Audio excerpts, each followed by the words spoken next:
I was working as an intern at that point. I was applying to jobs every day, every waking hour of that period of my life. I was thinking about how to get a full-time job and how I was going to stay in New York. How's I going to support myself? And going into interview after interview for these different positions that were, maybe they were right for me, maybe they weren't. I would tell the interviewers whatever they wanted to hear to try to get me this job. I'd say, marketing is my passion, editorial is my passion, publicity is my passion. I love cookbooks, I love horror, I love whatever I thought would get me a job. And at the end of those interviews, I would, get rejected, get a maybe, um, and I never felt like I was in control of my life.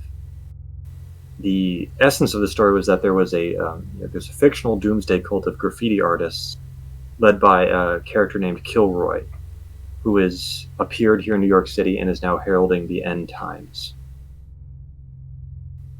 So I would put on all the costume, I put on the hood, I put on the two balaclavas underneath, one to cover most of my face and the other to cover my mouth and chin. Put on the mask, and then I'd head outside and I would start walking down the street with my sign. I would usually carry like a sign that the doomsayers would carry in Times Square saying like the end is near. And I would stride very purposefully to the subway. I would wait at the end of the subway tunnel, the one that was either the farthest left or farthest right, near the sign that said "Beware of rats" because they would place rat poison in the tunnels. I would stand near that sign, wait for the subway to pull up, and I would have timed it so I would be standing right at where the door is, let anyone come out, and then walk into the subway and eventually stride purposely out and get to a park or a public place where I was going to do my performance. And once I drew my design in chalk, I would stand in the middle of it and then hand out small notes to people, which I had printed out before with different messages. Each one was different for each performance because it would offer different clues to different parts of the narrative.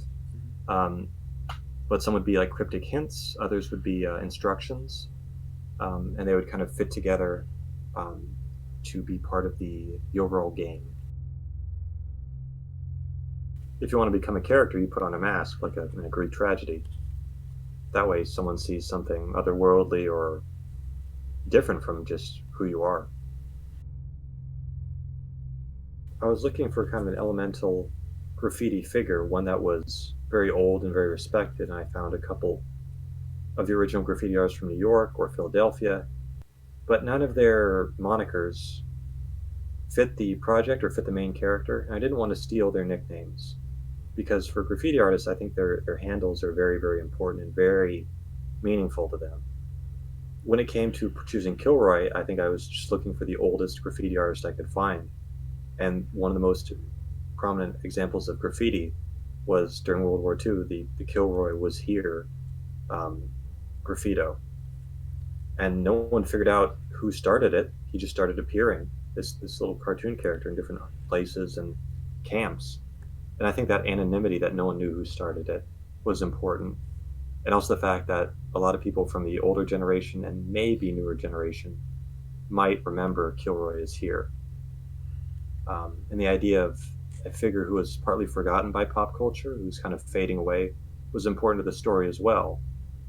Because Kilroy and his band of Rats on the Walls were trying to make people remember the old graffiti artists like Cost and Rebs.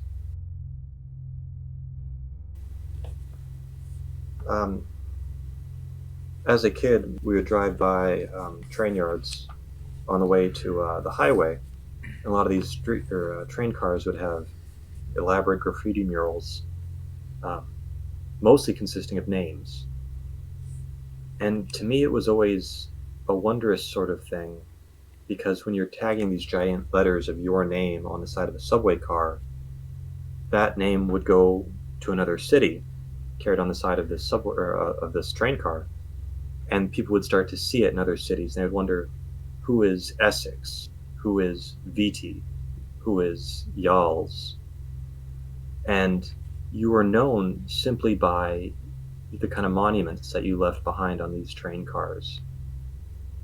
Is a way to become immortal in the minds of a small community of other graffiti artists who look at a beautiful piece of graffiti and say, I wish I could, make something that was that beautiful. But also to the lives of other people that are just passing by. who just see a giant name like Nils, and they're just like, that is a monument to some person or something. And because there's no one there to kind of be connected to that name, it takes on a kind of a life of its own. In that sense, some of these graffiti artists could say to some people in some circles, I I am a god. I'm unknowable, but you see my work. And really that's all we know gods from are their work.